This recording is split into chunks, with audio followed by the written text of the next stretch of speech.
Ini tentang kecelakaan dalam dunia penerbangan di Indonesia yang masih saja terjadi. Indonesia kembali berduka dengan jatuhnya pesawat latih milik Indonesia Flying Club yang terdaftar dengan nomor PKIFP di kawasan BSD Serpong, Tangerang Selatan pada Minggu 19 Mei 2024. Insiden yang menelan 3 korban jiwa ini menambah panjang daftar kecelakaan penerbangan di Indonesia. Hal ini memicu pertanyaan tentang upaya peningkatan keselamatan penerbangan udara di negeri ini. Sejak 1931 hingga 2023, menurut data Aviation Safety Network, Indonesia telah mencatatkan 451 kecelakaan pesawat yang mengakibatkan 3.277 korban jiwa. Ini adalah angka yang besar dan menempatkan Indonesia dalam sorotan global terkait keselamatan penerbangan. Beberapa kecelakaan paling mematikan yang tercatat antara lain jatuhnya pesawat Garuda Indonesia pada tahun 1997 di Sumatera Utara yang menewaskan 234 orang. Kecelakaan menonjol lainnya adalah hilangnya pesawat Adam Air di Selat Makassar pada tahun 2007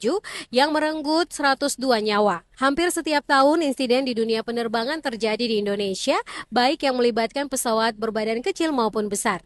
Pesawat latih yang jatuh di BSD Serpong menambah daftar panjang kecelakaan penerbangan di tahun 2024 ini. Sebelumnya pada Februari 2024, helikopter milik PT White Sky Aviation jatuh di kawasan areal pertambangan Indonesia, Weda Bay Industrial Park di Halmahera dan menewaskan 3 orang. Sebulan kemudian pada Maret 2024, pesawat Smart Aviation jenis Pilatus PC-6 terjatuh di Kalimantan Utara. Insiden ini terjadi saat hujan lebat. Kapolres Tangerang Selatan AKBP Ibnu Bagus Santoso menyebutkan bahwa pilot sempat terlempar dari pesawat. Namun penyebab pasti kecelakaan ini masih belum bisa dipastikan, terutama karena pesawat tersebut tidak dilengkapi dengan black box. Ada beberapa faktor yang bisa menjadi penyebab tingginya angka kecelakaan penerbangan di Indonesia.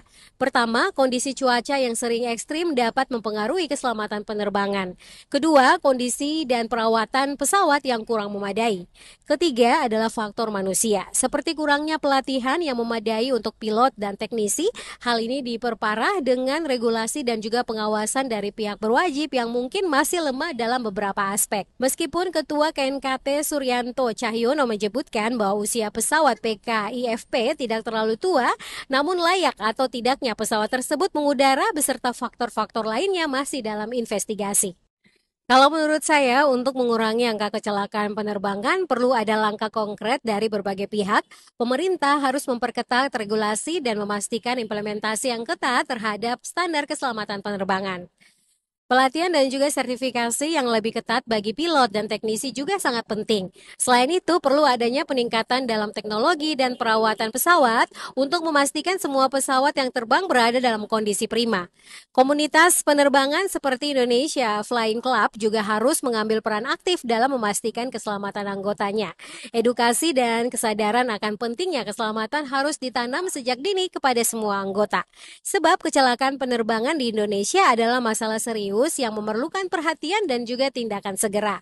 Meskipun kondisi cuaca dan faktor teknis ini bisa menjadi penyebab, banyak hal yang masih bisa diperbaiki melalui regulasi yang lebih ketat, peningkatan pelatihan dan juga perawatan pesawat yang lebih baik.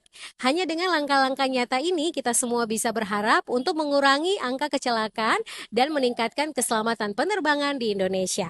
Kalau menurut kamu bagaimana?